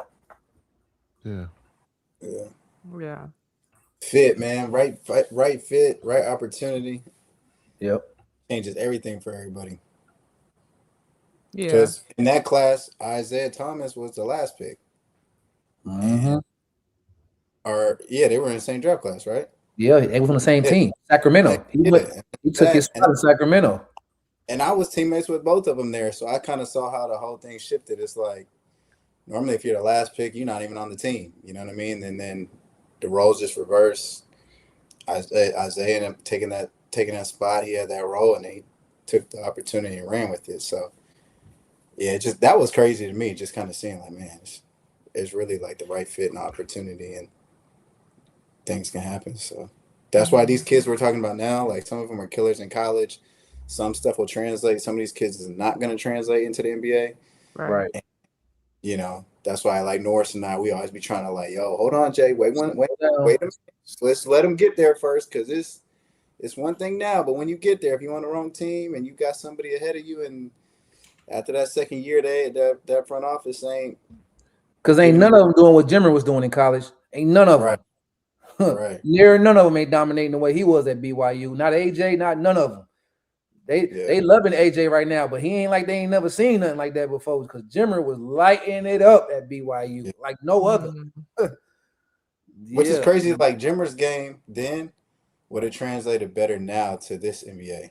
100%. You know what I mean? Like the shots he was taking away, an NBA team would let him take these shots. But then he got there, they wanted him to be a point guard and run the plays, and that wasn't really his style. So it wasn't the right. And he wasn't gonna configure to it. He wasn't gonna conform. Yeah, because he like, I don't know how to play no other way. Right. Yeah. Where you could take a kid in college who was a bucket getter. Now you put him on one of these teams, and he's in a situation where they ain't looking at him to try to go out there and shoot 15, 18 shots a night.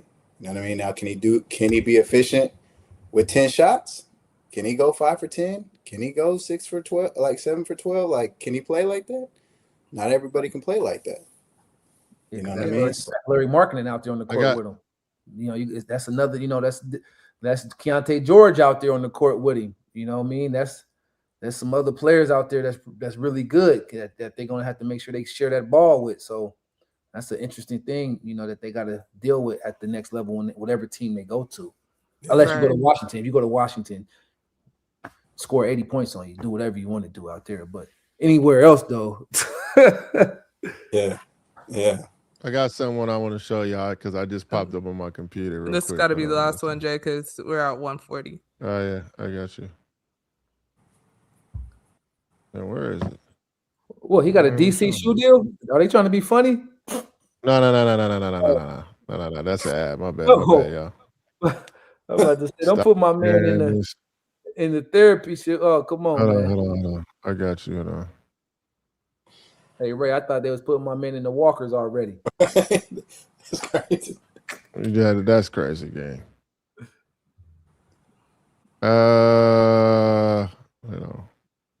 View. Let me.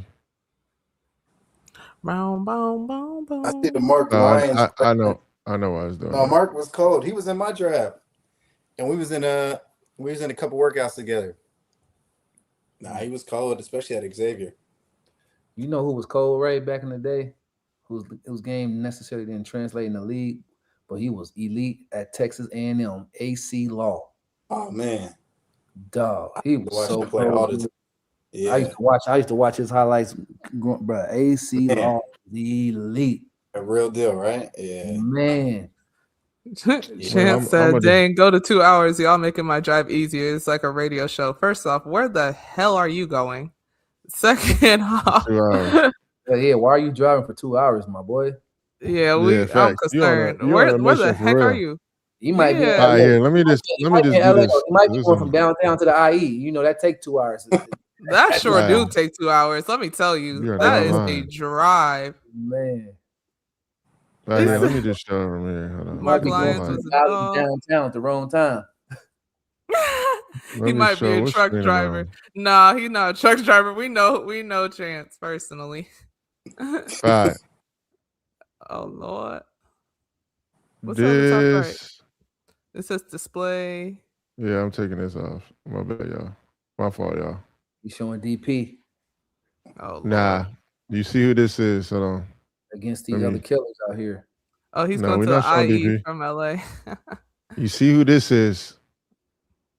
Oh, that's Acuff. Oh, first ever Acuff Team Cuff. USA. This is Little Cuff. First ever Team USA that he made it to. I just want to show y'all what he was doing in this. This is literally a 20-minute scrimmage, and then they changed their jersey. So I'm just gonna show you the very first time I seen him, first ever USA invite. This is what he was doing.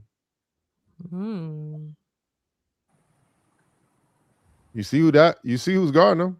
Who was that? Yeah, Flemings. That's Kingston. Zoom by. Mr. Kingston. There you go. They look like babies, bro. They are babies. She was a baby then, bro. Little Cuff. None of this. Aww. Look. All right, none of this has changed. Slap the hand down between the legs, one dribble. Look, I got him in the ISO. Get to the pull-up cash money. It has not changed, y'all. This ain't Gerber, baby. We're still going. We still got 30 seconds. You see who that is? Little Cayden. There's Jason Pro in the corner. Oh There's my Deron God. Rippey right here. There's Man, how old Deron is this? Rippey. They 16 on this or 17? I feel like I'm watching 16. the backyard again. Yeah, Jason one Crow's is right here. you. Deron Rippey's right here. Isaiah right here, and Cayden right there. Yeah, it's the little Team USA joint, man. A lot of little young boys. Yeah, this is the very first time I ever seen Acuff, man. He was baking, dog. Yeah, I just wanted to show y'all that. Look at little McCoy. Brandon McCoy right there. Oh my You see God, this is actually these, so crazy. You see some of the players, I mean, all the coaches, scouts, and then you got some of the parents over here. But yeah, this is a little bit for y'all. I'll show you the last bucket. See. So proud. Huh? I said, I just know the parents are so proud. Yep, but that's Acuff. I just wanted to show y'all that real quick. Oh yeah, so you've been tapped in since the beginning. Yeah. Little Acuff. Little Cuff. Yeah, that's my footage. That's my footage, Mom. That's the one I did. LOL said backyardigans is crazy. They remind me of backyardigans. Tyron Stokes got game. I mean, I've been Tyron, yeah. Little T Stokes. He got game. Still figuring out where he's gonna go though. He got a couple weeks. Yeah, to make his decision. Huh? Yeah. I wonder if he's gonna be a Jayhawk. That's what I'm want to see. I want to see if he's gonna be a Jayhawk or someone else comes up and emerges. But yeah.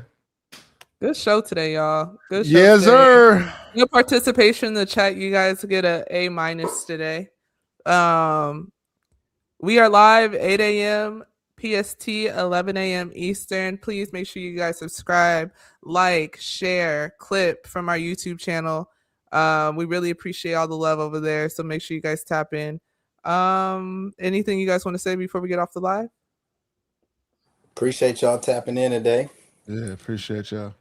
Spread the word. Please, maybe we'll see. Maybe. I'm not sure. 6, 7. We still got a little bit. We still got some ways to go. We're gonna see. But they up there. But other than that, come with your brackets ready tomorrow.